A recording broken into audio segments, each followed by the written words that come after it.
So I bought the Pixel 9 Pro Fold. Yeah, imagine that. I know a lot of people that saw that I put a post about it were like, I knew you'd get one eventually, and I did. And I didn't bother with an unboxing video. There's not really a whole lot in here. I mean, it's a super thin eco box. You've got the charging cable, SIM ejector tool, and some useless documentation. But yeah, here's the phone. And if you're just to get this out of the way before we get started, I have this minimal case, and it's called the brand is minimal, and they had it on sale. Normally it's 29 bucks. I got it on Amazon for 19.99, and it's a two-piece case. It has the back part that goes on here, and then it has this hinge cover as well, which I like, which has a kickstand built into it, which is neat. And it actually comes with a little front cover with a built-in screen protector that you can apply.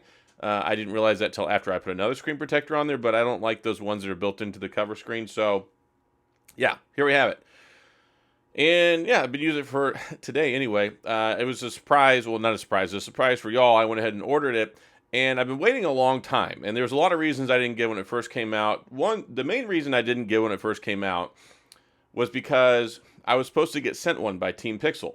And for those of you who follow the channel know that I gave Team Pixel the middle finger. I said, look, I'm not going to play ball with y'all anymore, because they sent out this survey they wanted us to fill out, and we had to agree to only use Pixel phones and only like post about them and stuff like that. I'm like, look, this is really sketchy. I'm not doing any of that. So I left, which meant no Pixel 9 Pro Fold. So the problem was that they'd already been on pre-order, and if I wanted to order one, I wasn't going to be able to get it for like a month.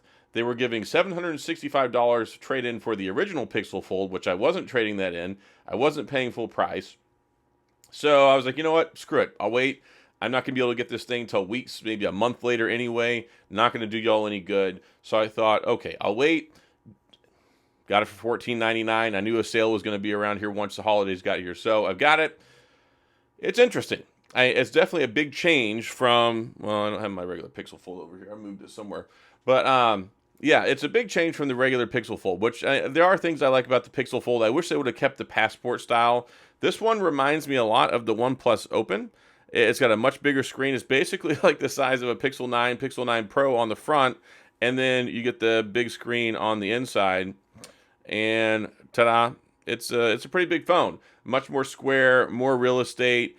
The hinge is definitely better this go around. It actually opens up pretty much completely flat, which was an issue with the last one, because the last one was like kind of like that. It would almost pretty much not open all the way fully. And this one has significantly better hardware under the hood, namely the Tensor 4. And the Tensor 4, I've tested this out in the Pixel 9, Pixel 9 Pro, Pixel 9 Pro XL, and it's a very good chip. And I think it's going to be a good chip for this too. Now, I got to test things out like multitasking, and I know I've had my reservations about this phone. I really don't like that they used the Pro name. You're probably wondering why. Because it doesn't have Pro-level cameras in it. And they've got the cameras, basically, it's the same ones as the Pixel Fold last year. And it's very interesting to me that the year prior, you would say it's just the Pixel Fold. It's not the Pixel Pro Fold, right? So it wasn't a Pro phone before. I had problems with that phone because it was $1,800 and it had the same cameras as the Pixel 7a. And then they turned around and put the same cameras a year later in another $1,800 phone. So that's not saying they don't have good point and shoot capabilities. That's not saying they can't use their Pixel computational photography. That's not saying they can't take good photos. I just expect more out of an $1,800 phone than your budget phone cameras 2 years in a row. So anyway, yeah, I've been using it all day. I mean, the haptics are nice. Speakers seem like they're okay. The handset volume is a little lower than I would like. Made a couple of phone calls on it today, and it just seemed kind of quiet. I mean, I know I'm old. I spent a lot of time in the military around, airplanes flying and deployments and stuff. Like, my hearing's not the greatest. So maybe for a normal person, it might sound a little bit better. I wish the volume had a little bit more volume to it, for lack of better terminology. And a lot of the other Pro stuff, it's supposed to be because it emulates the Pro and the size, and then also has the AI and stuff like that. So yeah, I'll have to dive in, see how some of the AI specific stuff is to the Pixel 9 Pro Fold, and then we'll go from there. Now, the crease is a little bit different this year. Let me turn the screen back off there. So the crease is a little bit different. It's very much more like the Samsung Galaxy Z Fold 5, Z Fold 4, but not quite as sharp. It is definitely a little bit more noticeable this year than last year, but it's not as wide, so that's nice. Touchscreen responsiveness is good. Brightness is pretty good on here. And of course, it's 120 hertz, all that stuff. And you can do pretty much whatever you want with it. And if you want a foldable phone, I'm glad it's at $14.99 right now on sale. Of course, I've got a link in the description if you want to pick one of those up during this holiday sale. It's affiliate link, sports channel, all that good stuff. But it's still expensive, and it still has compromises. All of the folding phones are pretty much compromised, right? We know the Z Fold 6 is compromised. It's still got 3-year-old cameras in it, and there's stuff that it doesn't do as well as some of the Ultra counterparts, right? We know that the OnePlus Open, it has some compromises too. Of course, there's no stylus with the OnePlus Open. Yes, I know somebody's gonna be like, but it does on the Oppo Find N3. Like, yes, if you go to China, get the Oppo Find N3, there's a stylus over there. It didn't make it to the US. Supposedly it's compatible with it. I'm not paying $100 something to import one. So, as far as I'm concerned, it doesn't have a stylus support. At least not on the OnePlus Open in the US. And then there's no stylus here either. And I'm a big advocate for styli whenever it comes to foldable phones. Why? Because if you're going to have a phone that you have a normal phone on the front, and then you have a portable tablet in your pocket, I feel like you should have a utensil like the S Pen, a stylus to use to interact with it. I feel like it should have a big emphasis on multitasking, productivity software, multi-windows, things like that.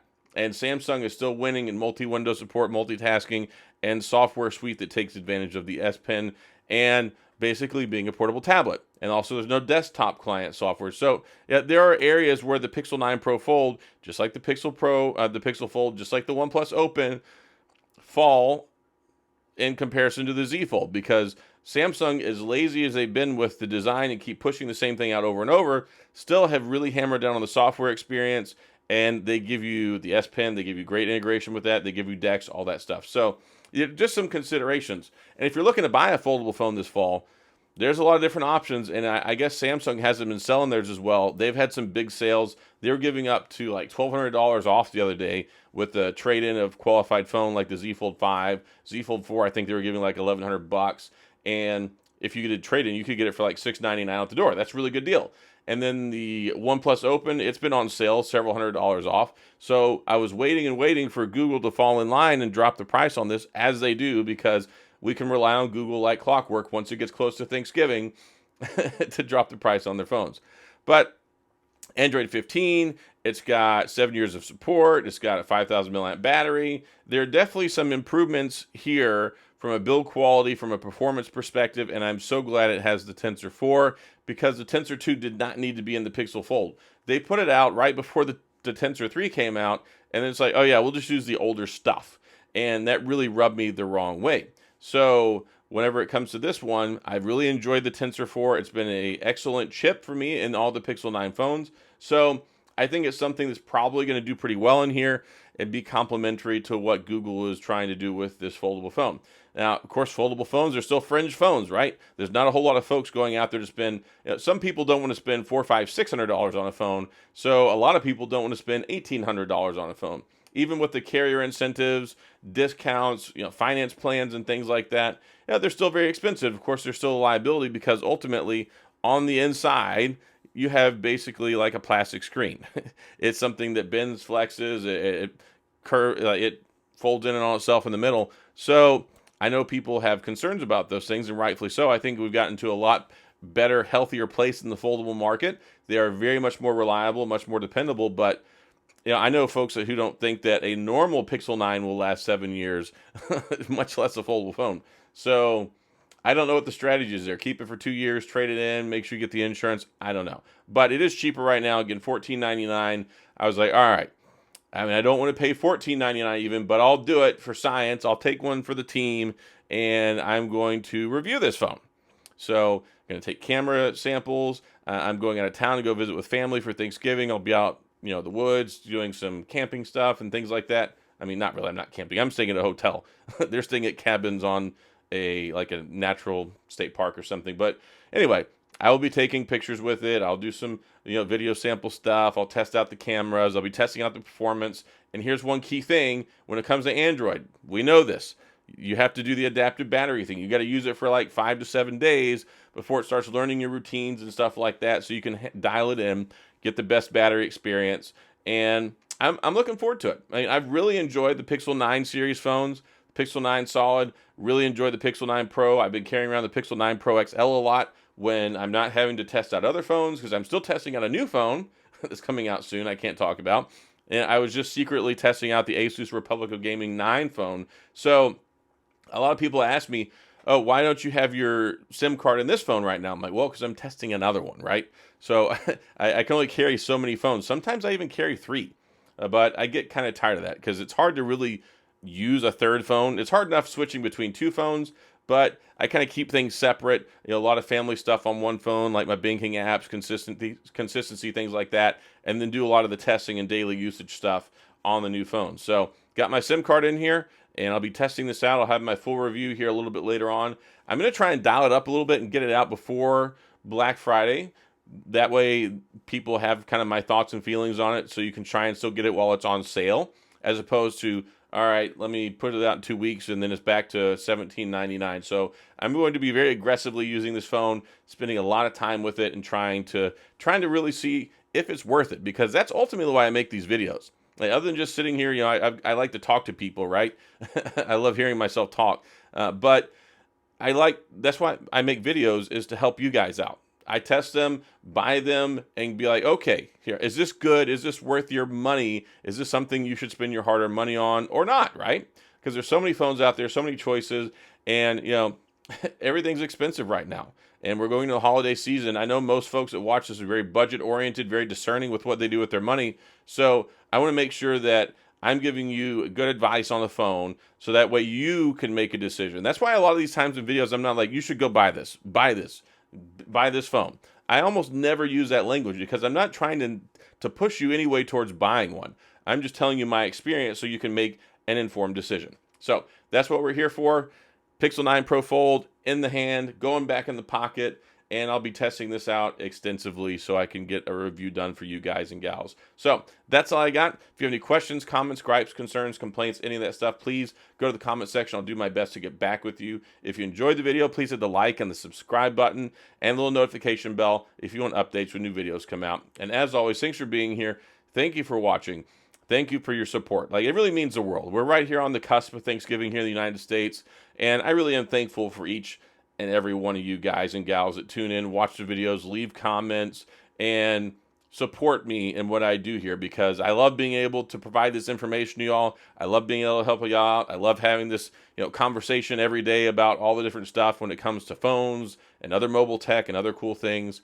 You enabled me to do this, and me and my family are forever grateful for it. So thank you so much. You're the best fans in all of YouTube. And I'm going to sign off. So as always, thanks for being here. I appreciate you watching.